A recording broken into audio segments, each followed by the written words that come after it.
కూటమికి సంబంధించి చూసుకున్నా కూడా నాట్ ఓన్లీ పవన్ కళ్యాణ్ గారు లేదంటే చంద్రబాబు నాయుడు గారు కూటమికి సంబంధించిన నేతలు కూడా గతంలో ఏం చేసాము అంతకంటే అభివృద్ధి ఏం చేయగలము అని చెప్పేదానికి ఏ ఒక్కరు కూడా చెప్పుకోవడానికి లేకపోయింది కాక రీసెంట్గా కొత్త వర్షన్ ఒకటి తెర మీదకి తీసుకొస్తున్నారు సార్. ల్యాండ్కి సంబంధించి టైటిల్ డీల్ చట్టంపై రాద్ధాంతం జరుగుతుంది. జనవాసను ప్రభుత్వం కబ్జా చేయడం ఎక్కడైనా ఉందా, అసలు సాధ్యమేనా, వీళ్ళు మళ్ళీ జగన్మోహన్ రెడ్డి గారు వస్తే మీ ల్యాండ్లన్నీ ఆయన ఎత్తుకెళ్ళిపోతారనేటువంటి ప్రచారం చేస్తున్నారు. చట్టం పాస్ అయిపోయింది. నీ చట్టం పాస్ అవుతుంది, చట్టం చదివాడైనా చంద్రబాబు నాయుడు గారిని ల్యాండ్ టైటిలింగ్ యాక్ట్ చదివారా అని అడుగుతున్నా. చదివితే ఆ యాక్ట్లో ఉన్న లోపాలు మీకేం ప్రమాదకరమైనటువంటి సెక్షన్లు కనబడ్డాయి, ప్రొవిజన్స్ కనబడ్డాయి. ఆ చట్టం పూర్తిగా చదివేస్తే దాంట్లో లోపాలు ఏమి ఉన్నాయి చెప్పండి. అంతేగాని పార్లమెంట్ పాస్ చేసే చట్టాలన్నీ లోపభూయిష్టంగా ఉన్నాయని చెప్పి Supreme Court chief justice NV Ramana గారు అన్నట్టుగా ఉంది అనమాట. సందర్భం వచ్చినప్పుడు గుర్తొచ్చేస్తాయండి నాకు అలాగా. పార్లమెంట్ పాస్ చేసే చట్టాలన్నీ లోపభూయిష్టంగా ఉన్నాయి, నేను తీర్పులు చెప్పేప్పుడు అడ్డొస్తున్నాయి అన్నాడు ఆయన. ఏ చట్టం లోపభూయిష్టంగా ఉంది, ఏ ప్రొవిజన్ ఆఫ్ లా లోపభూయిష్టంగా ఉంది, ఎక్కడ నువ్వు తప్పుపట్టావు, విశ్లేషణాత్మకంగా మీ రివ్యూ ఉండాలి.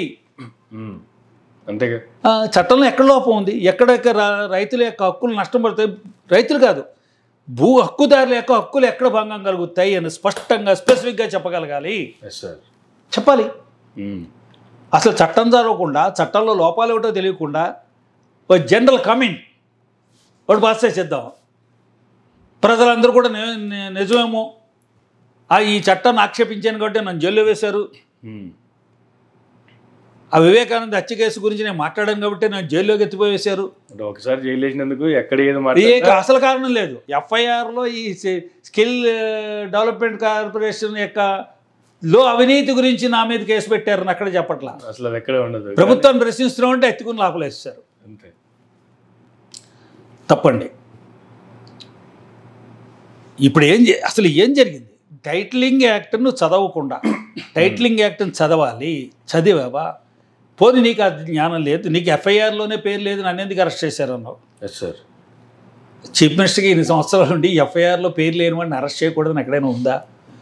అరెస్ట్ చేసినప్పుడే తీర్పు చెప్పేయాలా? నేనేం తప్పు చేశాను, నా మీద ఏం నేరాలు ఉన్నాయి అని అడిగేశాడు ఆయన. జడ్జి గారిని కూడా అడిగేశాడు. నవ్వుకున్నారు అందరూ, నేను నవ్వుకున్నా. ఎక్కువ ఎక్స్పెక్ట్ చేశాను, నేను నాలెడ్జ్ ఎక్కువ ఉందని. సార్, నాలెడ్జ్ లేకపోతే మాట్లాడుకోవాలి, ఎంత నాలెడ్జ్ ఉందో అనుకుంటారు కదా. ఈ టైటిలింగ్ యాక్ట్లో ఉన్న లోపాలు ఏమిటి, అది నువ్వు ఎవరన్నా స్పెషల్గా టీం ఉండి, నీకు మంచి టీం ఉండేది కదా. హైకోర్టులోని టీం ఉంది, వాళ్ళందరూ అడ్వకేట్ జనరల్ ఉంటారు, నీకు జీపీలు ఉన్నారు, ఏజీపీలు ఉన్నారు, స్టాండింగ్ హౌస్లు ఉన్నారు, జిల్లాలో పీపీలు పెట్టుకున్నావు నువ్వు. ఇప్పుడు ఇక్కడి నుంచి మేజిస్ట్రేట్ కోర్టు నుంచి సుప్రీంకోర్టు దాకా నెట్వర్క్ ఉంది, స్పెషల్ నెట్వర్క్. కానీ అదంతా ఒకప్పుడు ఆ జనరేషన్ అంతా మారిపోయింది. రిటైర్ అయిపోయి ఇంట్లో కూర్చుంటారు. జ్ఞానం లేని వాళ్ళు పెట్టావా? అలా పెట్టుంటావు. వాళ్ళు ఉన్నారు కదా ఎక్స్పర్ట్స్, వాళ్ళ చేత ఆ టైటిలింగ్ యాక్ట్ చదివించు, పబ్లిక్ డిబేట్ రమ్మని ఎవరైనా పిలువు, దానిలో లోపాలు చెప్పమను. రహస్యంగా నీ జోలు చెప్పడం కాదు, టైటిలింగ్ యాక్ట్లో లోపాలు ఇవి ఉన్నాయని నువ్వు చెప్పగలిగి ఉండాలి. ఈ యాక్ట్ మీద నువ్వు అప్పుడే ఛాలెంజ్ చేస్తూ రిట్టేశారు కొంతమంది. పోన్లే, వాళ్ళంతా మాట్లాడలేదు, నువ్వు ఛాలెంజ్ చేసావా? ప్రజా సంక్షేమం కోసం భూమి హక్కుదారులుగా హక్కులు కాలు రాస్తున్నారు.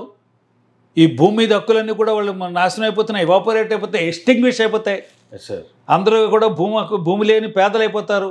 ఈస్ట్ ఇండియా కంపెనీ లాగా ఇది ఎవరు జగన్మోహన్ రెడ్డి భూములన్నీ ఇంట్లో పెట్టి తాకట్టు పెట్టేస్తాడు అని నీకు అనిపిస్తే, నీకు పైనుంచి కింద దాకా శిఖరాగ్రాలు ఉన్నాయి కదా, న్యాయ వ్యవస్థలో శిఖరాలన్నీ మీ వాళ్ళు ఉన్నారు కదా, నువ్వు పెట్టిన వాళ్ళు ఉన్నారు కదా, నీ నమ్మకస్తులు ఉన్నారు కదా, నీకోసం ఇప్పటికీ కూడా స్పెషల్ ఫ్లైట్లో వచ్చే సీనియర్ అడ్వకేట్లు హైకోర్టు సుప్రీంకోర్టు వచ్చేవాళ్ళు ఉన్నారు కదా, వాళ్ళ చేత ఒకసారి చదివించేసి ఎక్కడున్నా కూడా వచ్చేవాళ్ళు, మళ్ళీ ఎక్కడన్నా వస్తారు వాళ్ళు కదా, చెప్పి వాళ్ళ చేత బ్రెస్ బిట్ పెట్టించి దీంట్లో లోపాలని చెప్పించు. డిబేట్ నీ మనుషులు రాని, ఏంటి వన్ వేలో మాట్లాడుతావు, నువ్వు బహిరంగ సభలో మాట్లాడు. అంతేగాని వివేకం అనే సినిమా తీసి చూపించకు, సినిమాలు తీసి చూపించద్దు.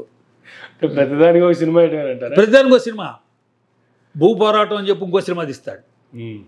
దీని మీద స్పష్టంగా లాజికల్గా మాట్లాడే వాళ్ళు రమణం. దీంట్లో లోపాలు ఉన్నాయి, ఈ మాటలొద్దు, ఒకే మాట మాట్లాడుతున్నాను నేను. అర్థం పద్ధం లేని ఈ వ్యాఖ్యలొద్దు. స్పెసిఫిక్గా దాంట్లో లోపాలు చెప్పేవాడిని తీసుకురా. Yes sir. నేను ఆహ్వానిస్తున్నాను, నాకు కూడా తెలియనివి చెప్తారేమో అని కదా, అంతే కదా, నేర్చుకుందామని నేను అనుకున్నా. నాకు తెలిసిన దానికన్నా ఎక్కువ చెప్పచ్చు. ఓ మంచిదే, ఇది మిస్ అయ్యాను నేను అనుకుంటా. అంతలో చెప్పించు, ఆహ్వానిస్తున్నా.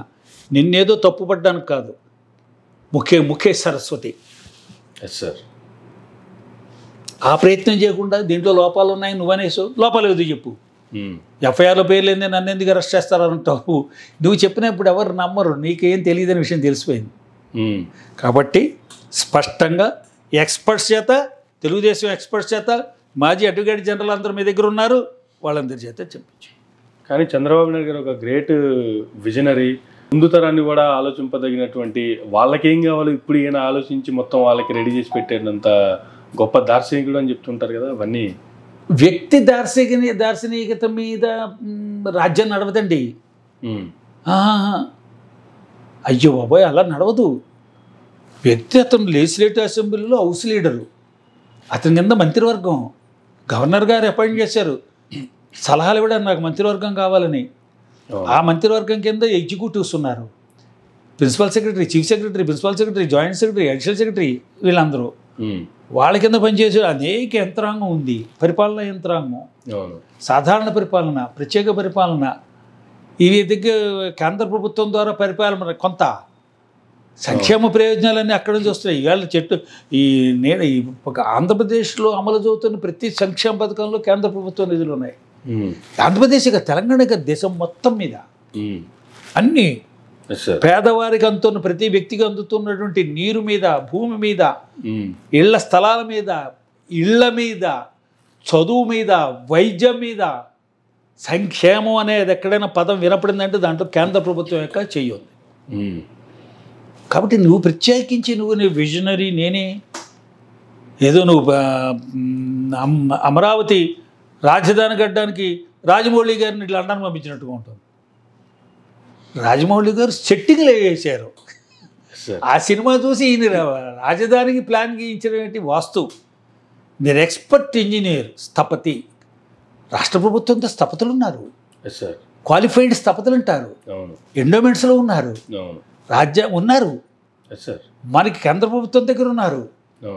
వీళ్ళు వెయ్యాలి ప్లాన్లు. నీ రిక్వైర్మెంట్ చెప్తే వాళ్ళు ప్లాన్లు వేస్తారు. అప్పుడు ఈ సినిమా బాగా సక్సెస్ అయింది, ఆయనకి ఏదో హైప్ వచ్చింది, నీ పనికి హైప్ అలా కదపాలనుకోకూడదు. సినిమాలో హైప్ వచ్చినంత మాత్రాన రాష్ట్రంలో హైప్ అంటే రాదు కదా, రాదు. వివేకం సినిమా తీసినట్టు ఉంటుంది. కాబట్టి నీ పరిపాలన నువ్వు కేవలం పాలకుడు కూడా కాదు. పాలకులు రాజ్యాంగం పాలిస్తుంది, గవర్నర్ ఇక్కడ రాజ్యాంగ ప్రతినిధిగా ఉంటారు, మంత్రివర్గం సలహాదారులు మీరు ఇస్తారు, ముఖ్యమంత్రి అతని మంత్రివర్గం. ఏ వ్యక్తి యొక్క సమర్థత ప్రభుత్వం నడదు, ఏ వ్యక్తి యొక్క అసమర్థత వల్ల ప్రభుత్వం పడిపోదు. అంతే కదా సార్. ఒక్క నట్లు లూజ్ అయితే వెంటనే టైట్ చేసేసి జనం ఉంటారు. అంతేగా.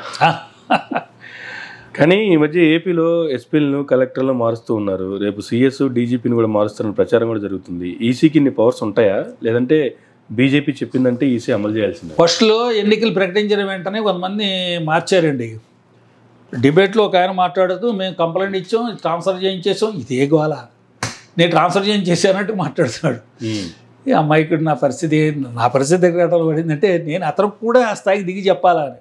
సార్ 3 అంటే దీర్ఘకాలం ఎవరైతే ఎక్కడైనా ఉంటే స్టేషన్లో ఎన్నికల కమిషన్ వాళ్ళ దగ్గర డేటా తెచ్చేసుకుని, వీడు 3 ఏళ్ళ నుంచి ఉంటున్నాడు కాబట్టి అక్కడ పరిచయాలు బాగా ఉంటాయి, నెట్వర్క్ బాగుంటుంది, ఇతని ప్రభావం, రాజకీయ నాయకుల ప్రభావం ఇతని మీద, ఇతని ప్రభావం వాళ్ళ మీద ఉంటుంది, హ్యాండ్ అండ్ గ్లోలుగా ఉంటారు, ఏం చేసి షిఫ్ట్ చేసేస్తారు వాళ్ళు.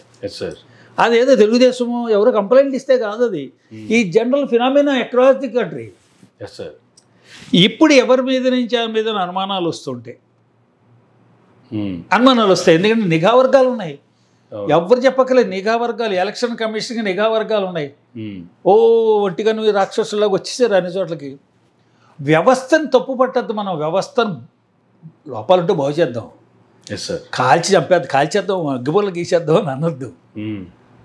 కాబట్టి వ్యవస్థలో ఉన్న లోపాలు ఏమైనా ఉంటే సరిదిద్దు కూడా ఉంటారు. కానీ నిఘా వర్గాలే అక్కడ వాళ్ళు ఫిర్యాదులు ఇస్తారు. Every minute every our report వెళ్ళిపోతుంది ఎలక్షన్ కమిషన్కి. ఓకే. ఎలక్షన్ కమిషన్ వీళ్ళందరినీ ఇచ్చిన రిపోర్ట్ల మీద, నిఘా వర్గాలు ఇచ్చిన రిపోర్ట్ల మీద వాళ్ళు దాని మీద తర్జన భర్జనలు చేసి కసరత్తులు చేసి అవసరమైన మార్పులు చేర్పులు చేస్తూనే ఉంటారు. నిరంతరంగా జరుగుతుంది. ఓకే. భారతీయ జనతా పార్టీ వేలు పెట్టడానికి లేదు. భారతీయ జనతా పార్టీ చెప్తే వినే రకంగా ఉంటే election commission Bharatiya Janata party చెప్పినట్టు వినే పరిస్థితి వస్తే అడ్డమైన వాళ్ళతో పొత్తు పెట్టుకోకర్లే. వన్ వర్డ్ ఆన్సర్ సరిపోయిందా? ఫైనల్గా ఇది బాగుంది సార్.